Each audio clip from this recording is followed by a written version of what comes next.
Hope you're all doing fine and doing great. Depending on where you're from, I would like to wish you a very good morning, good afternoon, or good evening. My name is Ram, and I'm a member of the IT security and cyber risk team here at ManageEngine. I'll be your presenter for this particular talk. The topic today is the fundamentals of the cloud and the first principles of securing it. Now, before I even say anything more, you might have a question in your minds right away. Why is this topic relevant, and why do you have to care about it? Well, this topic is important because the cloud has become ubiquitous in today's world. The meaning of the word cloud has changed drastically in recent times. I mean, think about it. If a kid were to ask us what's in a cloud, we are likely to say applications, servers, databases, workstations, and more. Now, just take a look at this slide in front of you. These are the present cloud adoption and usage trends.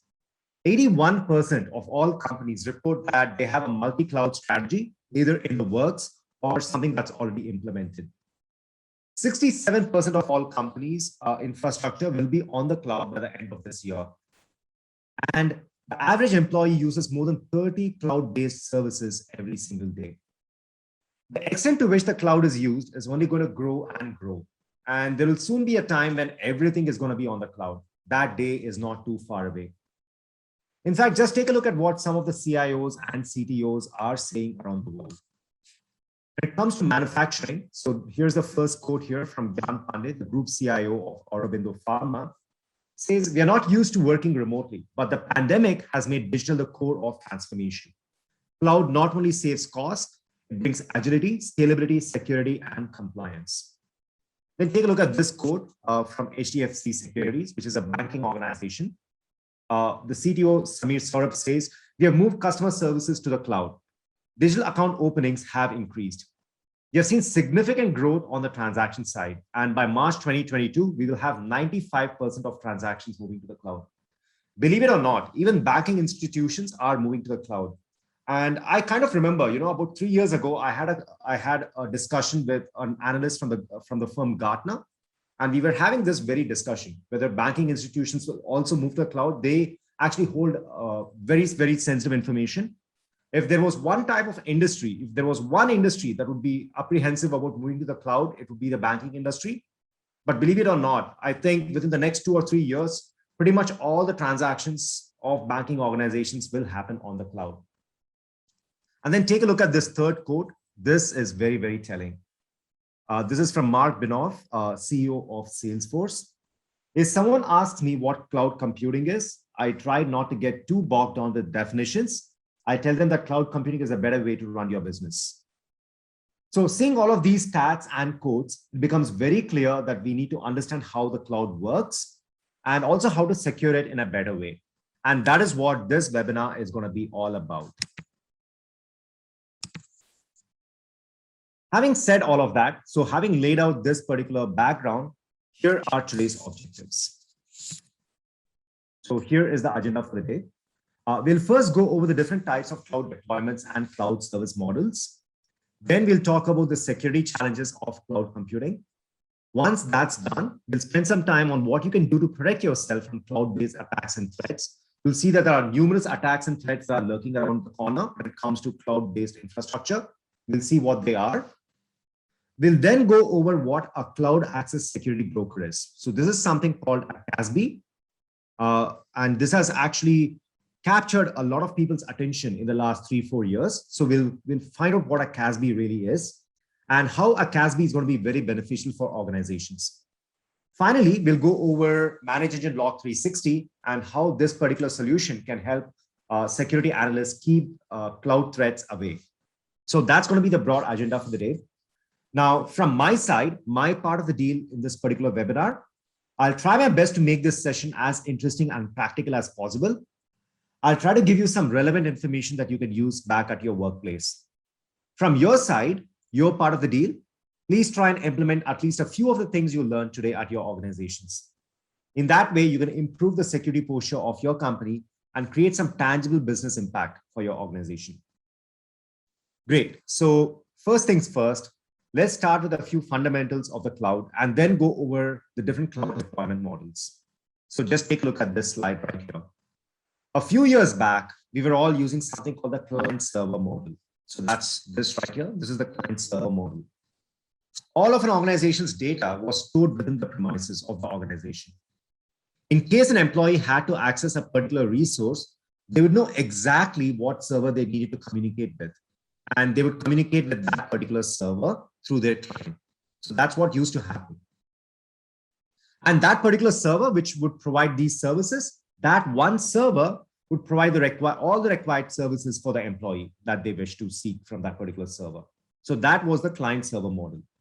But over time, with the influx of data and the ever-increased presence of the web, people wanted the flexibility to connect to their business at any point of time and from any place.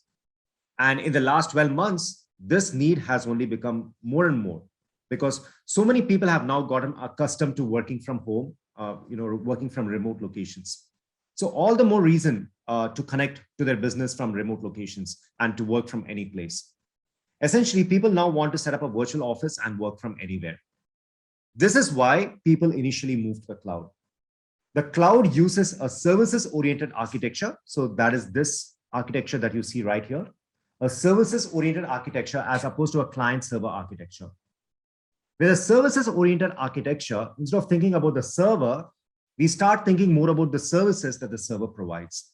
And then we think about the different ways in which those services can be provided to the end user. For example, so many people use Active Directory, right? In the client-server architecture, there would be a specific Active Directory server that clients would need to authenticate from. Maybe the organization is a big organization and they may have 2 or 3 domain controllers. All of that could happen. But then people would know exactly what Active Directory server they need to authenticate from. They would be able to pinpoint the exact server. Now, in a services-oriented architecture, there would not be a specific AD server, but we may have an Active Directory cluster in the cloud. The client does not know where the authentication is really happening at first glance. All they know is that it is happening somewhere in the cloud. Migration to the cloud has several advantages, like you can see on this slide. The resources can now be accessed from anywhere at any time and on demand. It leads to reduced IT costs as organizations no longer need to purchase hardware and they do not need to spend money on maintenance either. The cloud gives you the pay-as-you-go flexibility. So it's easy for businesses to scale up or scale down according to the state of their business. So in times of high demand, they would just scale up. It's very, very easy to do. And in times when the demand is low, in case it's a lean season, the company can quickly scale down. And that's also possible because of the flexible nature of the cloud. And of course, this final point here, the cloud also gives you the ability to collaborate efficiently.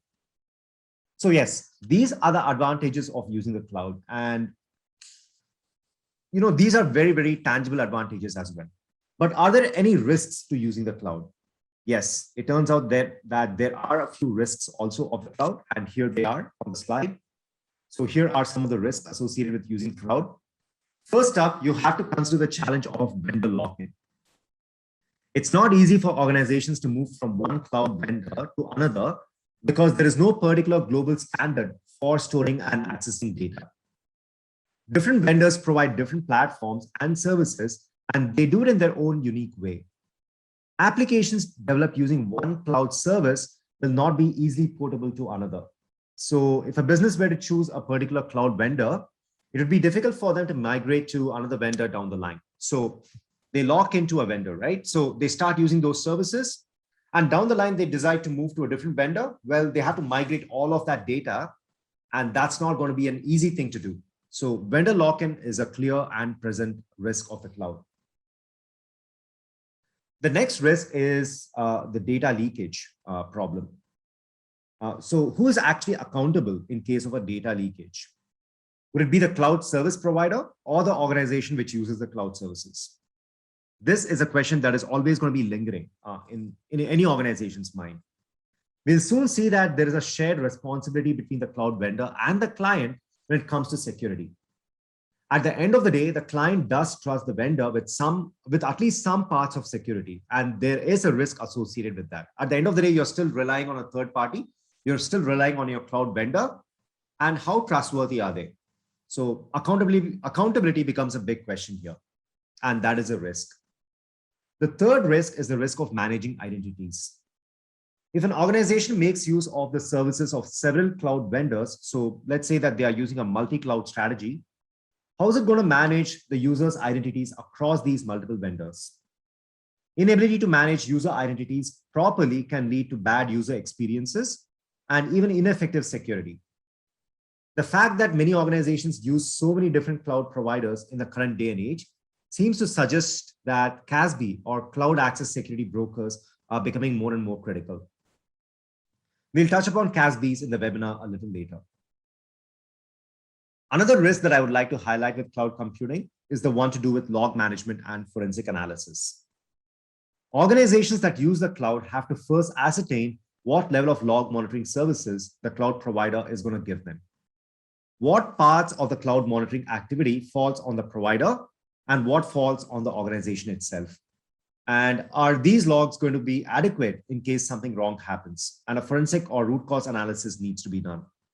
So yes, the cloud provider does give some analytics on what is happening in terms of activities. They do provide that, but is that going to be adequate to protect the company from security threats? That is a decision that needs to be taken, and a clear line has to be drawn. So in the contract that is being drawn up, we've got to really see who holds that particular responsibility. Is it the cloud service provider or is it going to be the organization? And then one final risk that we can talk about is to do with the maturity and viability of the cloud service provider. There are so many providers out there, but organizations have to first make sure that the provider is going to be around for the long term. There have been cases in the past when an organization decides to go with a particular cloud service provider, only for the provider to run out of business after a few months. And that becomes a huge problem, right? This particular organization has been relying on that cloud service provider and they are no more in business. So everything is going to be hit. This organization's business is going to be hit. So the viability of the cloud service provider is another huge risk. So anyways, these five are the main risks of cloud computing. And some of these risks are directly to do with security.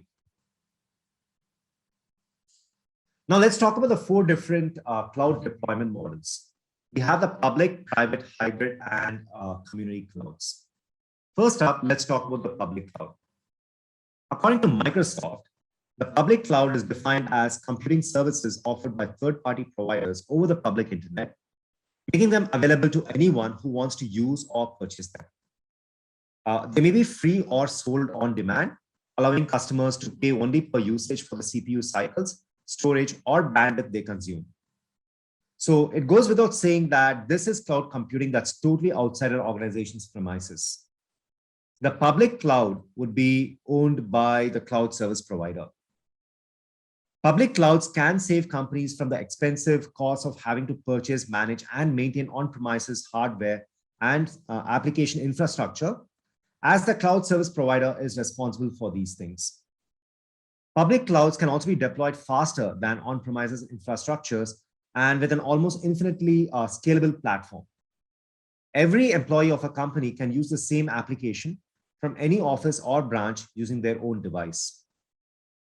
A company that decides to go with a public cloud implementation will need to decide upon the entirety of the cloud stack that they want to use. So that is step number one. They have to decide about what cloud stack that they want to use. What are the technologies that they want to put on the cloud? Once this stack is decided, the organization will then need to decide what cloud service provider to go with. Some of the major public cloud vendors are those that you see on your screen right here. So you've got providers like Amazon Web Services or AWS, Microsoft Azure, GCP or Google Cloud Platform, Oracle Cloud, IBM Cloud, Alibaba Cloud, and so on. So this is about the public cloud. And then you've got the private cloud. As opposed to the public cloud, private cloud deployments are not for the general public to use. Instead, private cloud is operated solely for one single organization. Now, the private cloud can be managed internally by the organization itself, or it can be managed by a third party. But because it's operated for one single organization, it's still a private cloud. Likewise, all the resources could be hosted either within the organization's perimeter or outside. It does not really matter. The fact that it is operated for a single organization makes it a private cloud. So let's take an example of a private cloud. We can revisit the earlier example, in fact, of the Active Directory deployment. So here's the example. Take a look at this Active Directory cluster on a private cloud. The company which decides to go with a private cloud may want its Active Directory services to stay private. So this company could create an Active Directory cluster within the cloud.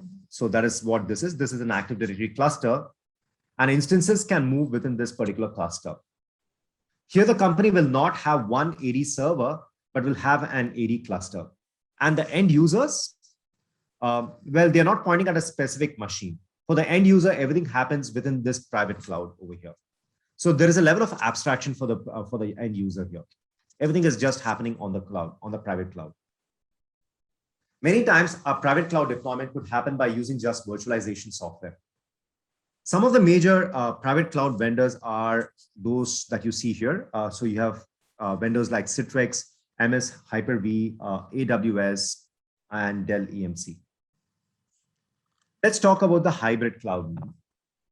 This is where the best functionalities of cloud computing actually lie. And this is very, very exciting space to be in. At the current times, about 28 to 30% of organizations around the world are using a hybrid cloud infrastructure. But this is a very, very interesting and exciting space. And more organizations are expected to get onto the hybrid cloud bandwagon in the days to come. So basically, like I said, the hybrid cloud, it makes the best out of both the worlds, the public and the private clouds. Basically, it uses a mix of on-premises, private cloud, and public cloud services with orchestration between these platforms. For this orchestration, there will be some sort of a mechanism to sync the on-premises and public cloud environments. A hybrid cloud strategy provides businesses with greater flexibility by moving workloads between cloud solutions as needs and costs fluctuate. Hybrid clouds are great because they give organizations control over their private data. An organization can store sensitive data on a private cloud and simultaneously leverage the robust computational resources of a managed public cloud. Some of the major hybrid cloud vendors are Microsoft, Amazon, VMware, Google, and Rackspace. Apart from private, public, hybrid clouds, you also have something called a community cloud. In this type of cloud, infrastructure is shared between several organizations from a specific community or industry with a common concern. For example, many government organizations or government entities share similar requirements related to security levels, audit, and privacy, and they can all use a community cloud. These government departments can transact with each other and have processing systems on a shared community cloud infrastructure. This can reduce data traffic and is also cost effective. So you can see a few examples here. We already spoke about government entities. Likewise, take a look at this. You also have financial institutions and educational institutions that could be benefited by a community cloud. Educational institutions are very likely to engage in research, right? So you may have a few educational institutions that are collaborating on some breakthrough research, and they may find it beneficial to be on a community cloud to share all of that and collaborate effectively. So yes, this is pretty much about the different cloud deployment models. We can now talk about the three different cloud service models. These are SaaS, or software as a service. Then you have PaaS, PaaS, platform as a service. And then there is IaaS, or infrastructure as a service. With SaaS, the best example of this would be the applications that are completely available on the web, such as Gmail or Dropbox. You're not concerned about things like how the service is rendered in the backend. You're not concerned about the security or the backup or storage also. So this is with SaaS. Here, you only want the service, and the service provider gives you pretty much everything. The end users, when it comes to SaaS, would be, yes, the end users would be the end users, right? The actual people, the actual users of an organization, they would be the users of SaaS. If your business doesn't want to maintain any IT equipment, then you would choose SaaS. The finished product is completely hosted on the internet. In SaaS, all the software and hardware are provided and managed by the vendor, so you don't really have to maintain anything. So then let's talk a little bit about PaaS now. Now with SaaS, the organizations are looking for a fully functional finished product online. But if the company requires a platform for building software products, then they would pick PaaS. The cloud provider gives the organization a runtime environment for developing, testing, and managing applications. PaaS allows software developers to deploy applications without requiring all the related infrastructure. Using the platform and some predefined tools, developers can build applications. The basic necessities such as servers and building tools are provided by the vendor. So here the end users would be software developers, right? So the software developers are the ones that are going to be using platform as a service. Finally, you've got infrastructure as a service. This provides a computing architecture, data storage, virtualization, servers, and networking. But apart from these basic things, nothing else is provided. So we are basically talking about the lower end of the spectrum, right? All the higher end of the spectrum, the application level, the data itself, those are not provided by the vendor. The users would need to handle the data and the middleware. So it goes without saying here that the users would be IT administrators. Now here on this slide, you get to see exactly what is under control of the cloud service provider and the client organization. For any resource, you would have the same underlying such as applications, data, the runtime, the middleware, the operating system, virtualization, servers, storage, and networking. So this is the underlying, and that would remain constant whether it's on-premises, infrastructure as a service, PaaS, or SaaS. Now, if we do not use any cloud service and do everything on premises, that is the case over here. If we do everything on premises, then obviously everything is under our very control. The organization controls everything and needs to set up each of these things. So the control lies with the organization. The responsibility also lies with the organization. Now with SaaS, what happens is this. Organizations are basically making use of a finished product online. They run different instances of the finished product and they're not concerned about what happens in the backend. They do not control anything when it comes to software as a service. With platform as a service, now remember these are used by your software developers. They make use of available tools and servers in the backend to build their own applications. So the company will have control over the data they make use of and the applications that they build. So the company holds control over this part over here. With infrastructure as a service, it's a basic infrastructure. So it's a basic infrastructure here that is managed by the vendor. And the organization will need to manage applications, data, the runtime environment, the middleware, and the operating system. So that's what we have over here when it comes to infrastructure as a service. So far, what have we done? We have discussed the theory of cloud computing and how everything works. Now let's discuss the security challenges of the cloud. So here is a list of security challenges that we have to be very, very concerned about. First up, we have something called the misconfiguration menace. Cloud security follows a shared responsibility model. Configuration of the cloud environment is the responsibility of both the clients and the service providers. Though the appropriate configuration of the cloud environment seems like an obvious thing to do, the gray areas of shared responsibility mean that misconfigurations are more common than we would expect. Poorly configured cloud systems, tools, and accounts can be abused by attackers to exfiltrate data or launch attacks.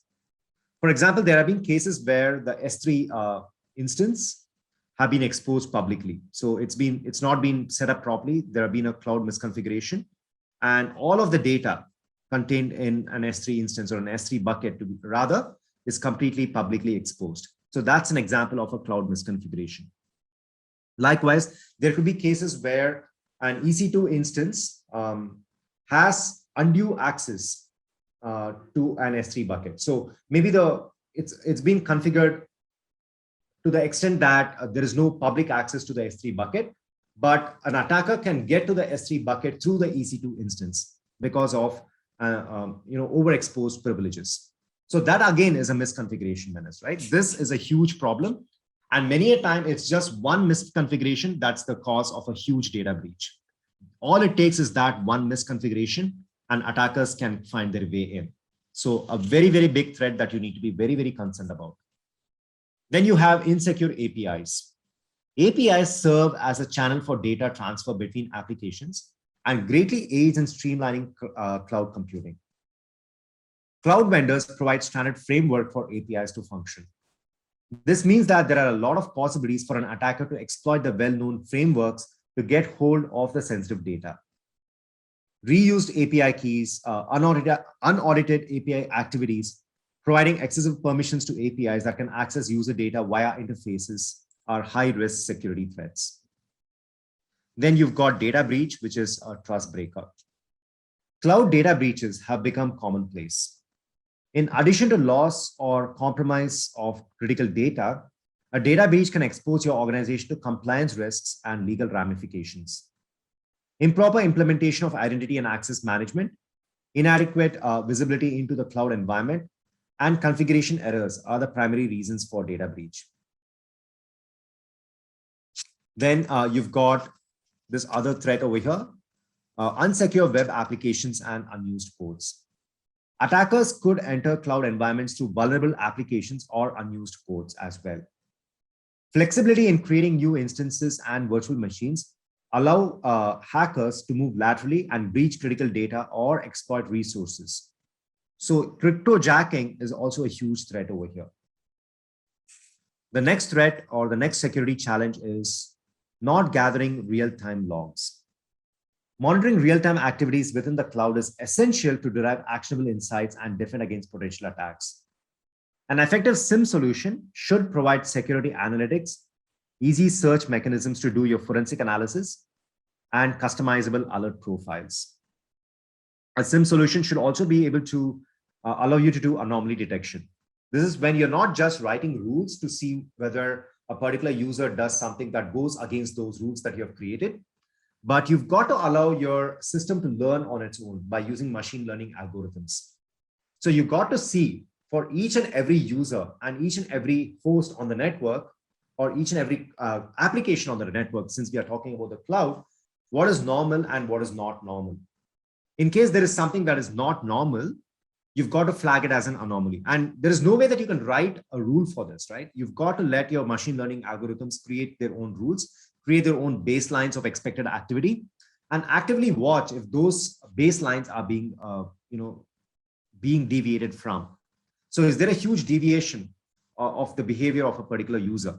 If there is a huge deviation, you may need to assign a risk to that particular user. You may need to increase that user's risk score, and then that you can actually get as an alert. So that is what I mean by the need to gather real-time logs and the need to make sense of those logs and get alerted. Then you have the need for appropriate access controls. Employees must be provided access only to essential resources at all times. And they should only access resources that are absolutely essential for their job roles.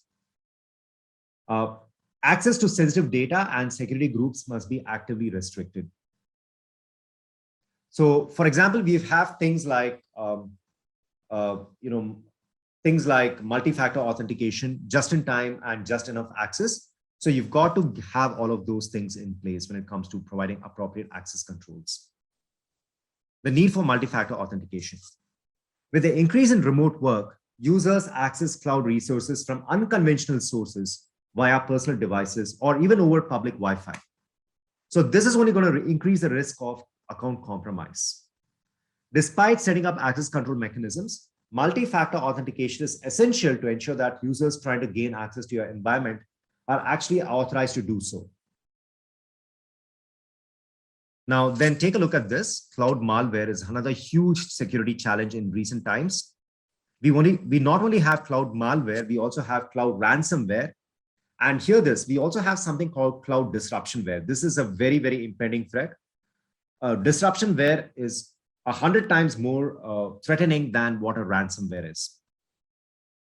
With many organizations migrating to the cloud, cloud malware has become a clear and present danger. Most attackers will soon only target the cloud because of the numerous threat vectors that can be exploited to orchestrate attacks successfully.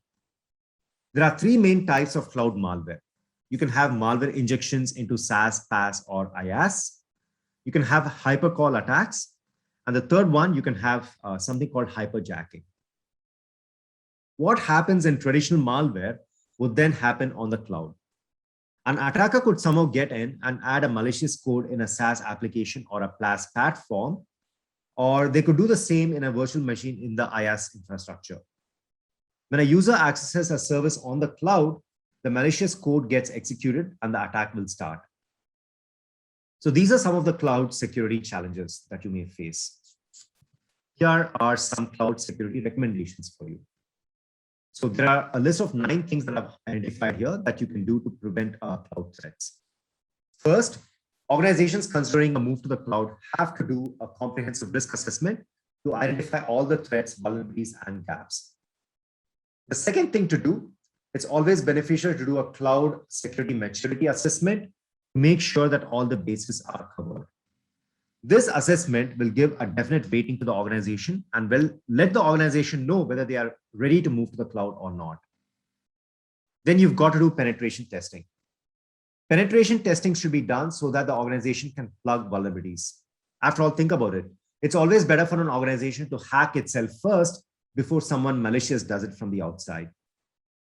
Point number 4, monitor and audit all the critical log data from AWS, Azure, Salesforce, Google Cloud platforms, etc. Point number 5, be vigilant and get alerts when unusual activities, web attacks, anomalous trends, and other cloud security threats occur. Then point number 6, track and correlate user activity across all cloud deployments to eliminate security blind spots. So like I said earlier, multiple organizations or many organizations now use multi-cloud strategies. So they use the services of multiple cloud vendors.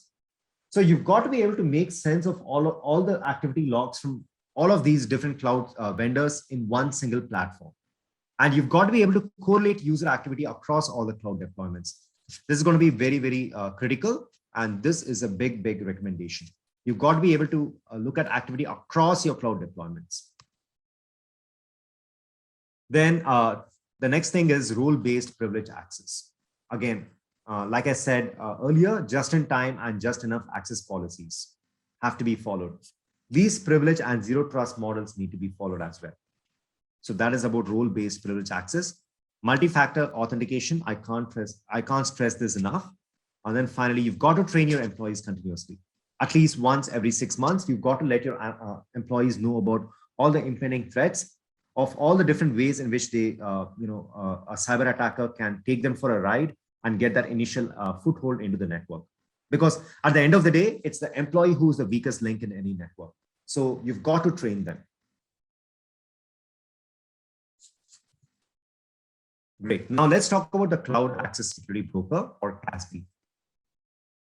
Now the term CASB was actually coined by the analyst firm Gartner back in 2012.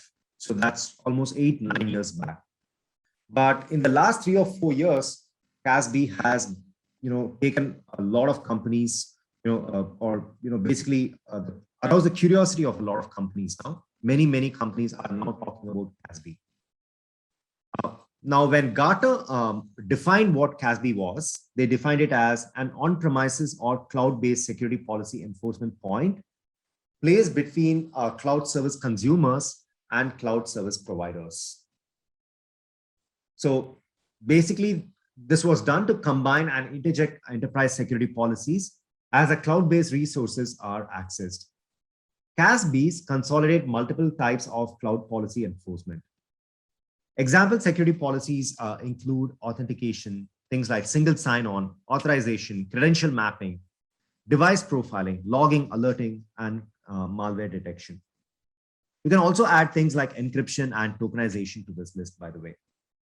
Now, building upon this definition, let's take a step back and understand what it truly is. What is CASB at the end of the day?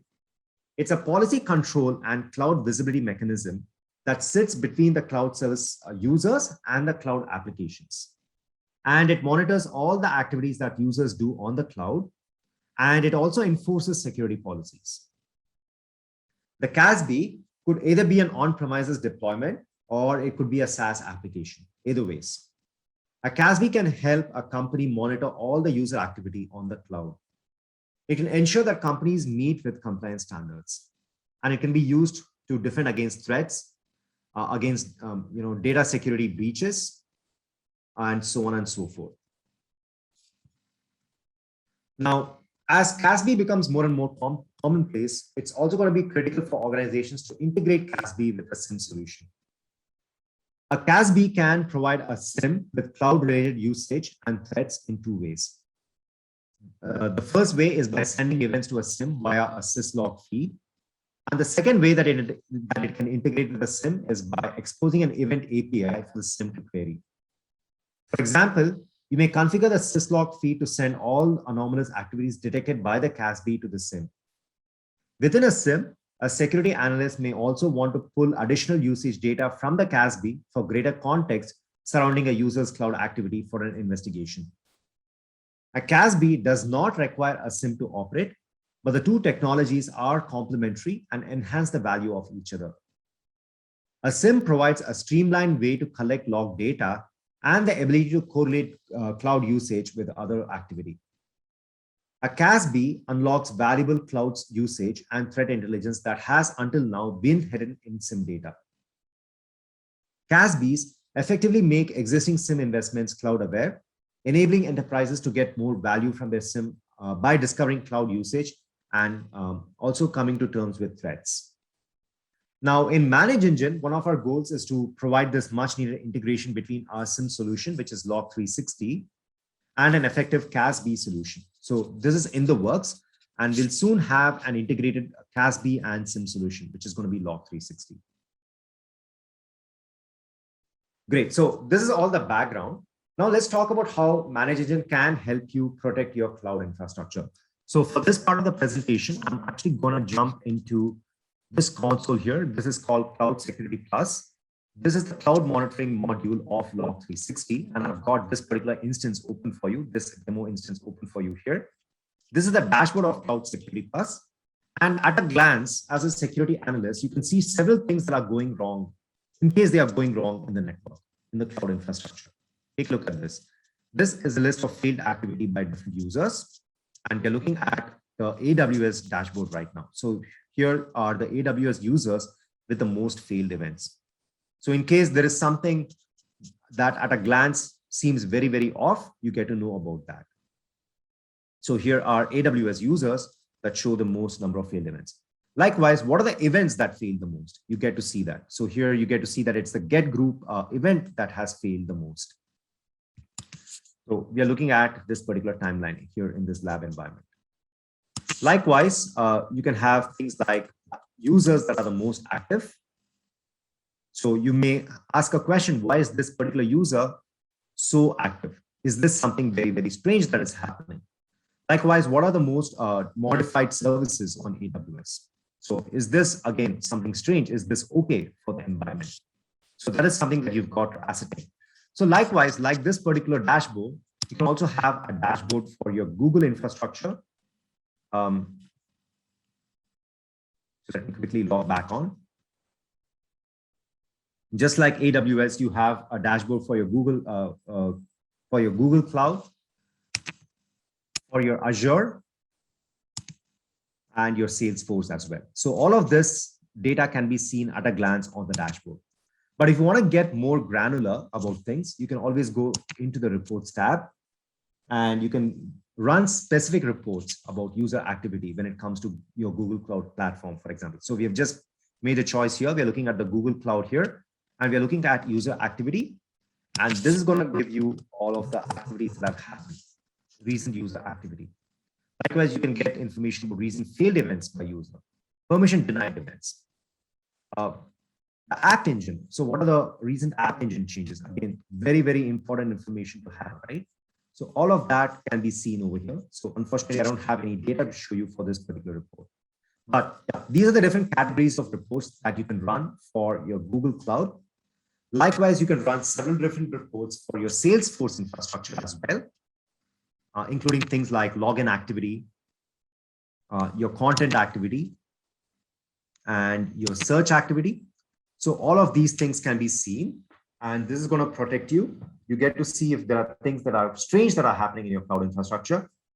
Likewise, you can go over to your Azure reports, and you can see several different reports here, including recent user activity. So take a look at this. What are the storage account reports? Are there permission changes when it comes to storage accounts? Are there activities that are happening within the database, within the compute engine? Are there virtual machines that are being created in your Azure environment? So all of these reports can be run, and these can be seen instantaneously. Likewise, finally, let's look at some of the AWS reports. You get to see things like, again, recent fail logons. For a period of your choice, obviously. And if you want, you can choose all the users, or you can select particular users that you want to run the report on. Likewise, you can look at S3 bucket activity. What are the S3 bucket activities that have happened, including the user that is associated with that particular S3 bucket activity, the time at which that activity happened. You can also look at your EC2 instances. Are there any EC2 instance changes, for example? So all of these reports can be run. Now, all of these are very, very empowering reports, right? Very good information to have. But like I said, it's not going to be enough just to have this information. You also need to be able to generate alerts for this. So you can actually go into your alerts tab over here, and you can configure an alert by going in over here to create alert profile and writing the rules for which you want to be alerted. So the alert is going to be basically picking up information from particular reports, and then you write those rules. And in case those rules are breached, you get an alert, coming to you via email. So all that you need to do is configure a mail server, and that alert is going to reach you instantaneously via email. But let's say that you want to go one step deeper, right? Now, during the presentation sometime back, what I told you is that you also got to make use of anomaly detection techniques, or machine learning techniques to be exact, where you're not really writing rules, but you're letting the machine learning algorithm basically learn by itself. It learns what is normal for each user within the network. And then in case the user deviates from what is considered normal, it's going to increase the risk score. And then you can configure an alert so that in case this particular user's risk score, let's say it goes over a particular threshold value, let's say that it goes over 50, for example, you get alerted because of that. So all of that can be done as well. So anomaly detection is very much a part of this also. So this is how a SIEM solution like Log360 can help you. This is how the Cloud Security Plus module can help you be vigilant against all of these cloud security threats that are out there. Great. So let me go back into the presentation.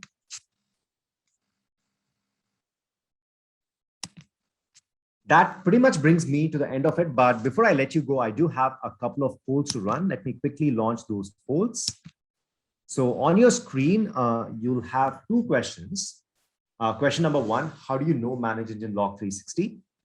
And the second question is, do you want a product specialist to assist you with a free evaluation of the solution? So you can take a few moments to answer these two questions for me. That'll be really, really great.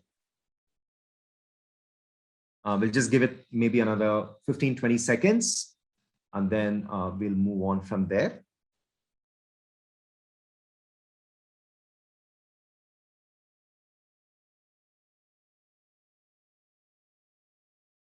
Okay, thank you so much for those responses. Let me quickly end this poll, and I have one more poll to launch. And this poll is going to be about the session feedback.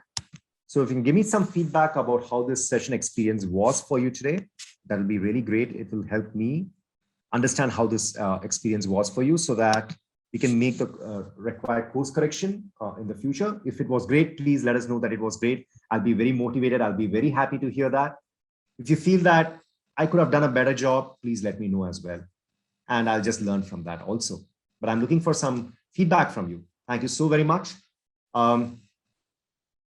And just as you're answering that, let me take a moment to thank you all for being a part of this session today.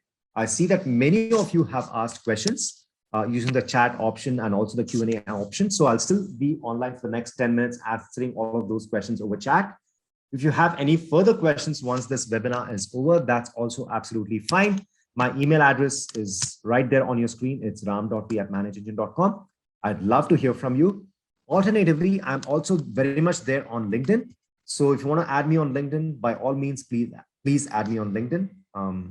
Yeah, so that is another way to get in touch with me. Again, I thank you all very much, and I hope to see you all again soon. Thank you so much.